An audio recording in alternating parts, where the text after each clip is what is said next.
ગઈકાલે રાત્રે સુરતના ગણપતિ પંડાલમાં વિધર્મી યુવકો દ્વારા કરવામાં આવેલ પથ્થરમારાની ઘટના પછી રાજકોટ પોલીસ પણ એક્શન મોડમાં જોવા મળી.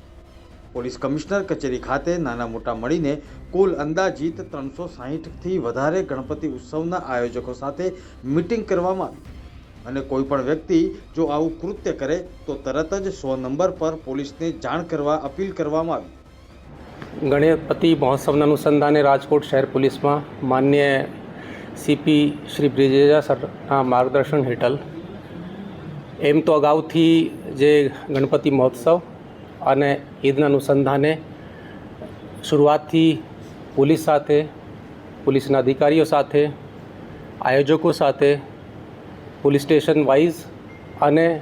પર્સનલી સીપી સાહેબ તરફથી બી અધિકારીઓને શ્રીને માઇન્યુટલી સૂચનાઓ તકેદારી બાબતમાં કરવામાં આવેલ છે. ખાસ કાલના બનાવ અનુસંધાને સુરત શહેરના આજે સવારે માન્ય સીપી સર તરફથી ગણેશ પંડાલના જે આયોજકો છે, અત્યાર સુધીમાં જે રાજકોટ શહેર પોલીસ પાસે વિગત છે 323 જગ્યા પંડાલ લાગેલા છે. એ અલગ અલગ વિસ્તારના લોકો આજે અહીંયા આવ્યા હતા, જેના અંદર શહેરના દરેક પીઆઈશ્રીઓ,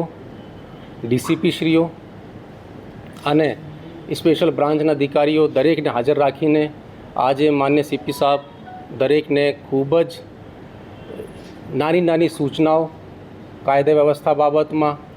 એમના જાહેરનામા બાબતમાં દરેક વસ્તુએ ખૂબ જ માઇન્યુટલી ડિસ્કસ કરવામાં આવી છે. અને આયોજકો તરફથી બી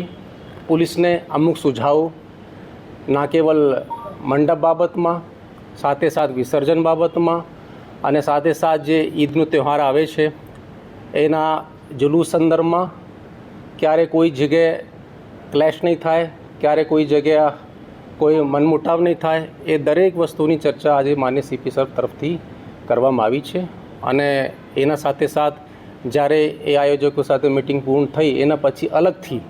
માન્ય સીપી સાહેબ તરફથી દરેક પોલીસ સ્ટેશનના પીઆઈશ્રીઓને ખૂબ જ બારીકીથી નાની વસ્તુઓમાં, ખાસ કરીને પોલીસની જે પેટ્રોલિંગ રાત સુધી, પોલીસ પ્રશાસનની હાજરી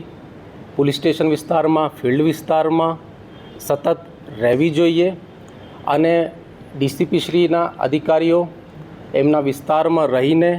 એસીપીશ્રી અધિકારીઓ એમના વિસ્તારમાં રહીને દરેક મંડપ જ્યાં જ્યાં સુધી લાગ્યા છે ત્યાં સુધી પહોંચે, પેટ્રોલિંગ સતત રાખે, ત્યાંના વડીલો સાથે, દરેક સમાજના લોકો સાથે મળીને સતત સંપર્કમાં રહીને કોઈ કમ્યુનિકેશન ગેપ નહીં થાય, કોઈ સૂચના એવી નહીં કે જે નીચે સુધી નહીં પહોંચે, એની ખાસ કાળજી રાખીને પોલીસને આજે સૂચનાઓ આપવામાં આવી છે. અને આજે એ સૂચનાઓનું અમલવારી એમ તો રાતથી સીપી સાહેબ સતત મોનિટરિંગ કરતા હતા. સુરત શહેરની ઘટના પછી દરેક ટીમને, દરેક પોલીસ સ્ટેશન વિસ્તારના લોકોને, અધિકારીઓને ખૂબ જ એના પરથી એલર્ટ કરવામાં આવ્યા. પોલીસની પેટ્રોલિંગ રાતે તેજ કરવામાં આવી, પોલીસની હાજરી વડાવવામાં આવી અને આજે એના અનુસંધાને અત્યારે પોલીસના પ્રયાસો ચાલુ થઈ ગયા છે. એમ તો અગાઉથી ચાલુ છે અને સાથે સાથે આજે માન્ય ડીજીપી રાજ્ય પોલીસ વડાની બી 3 વાગ્યા આજે વીસી છે પોલીસ ખાતાના દરેક અધિકારીઓ સાથે. એમાં જે સૂચનાઓ મળશે એનું બી ચોક્કસ અમલ અમે લોકો આ જે બી તહેવાર છે એના અનુસંધાને કરીશું.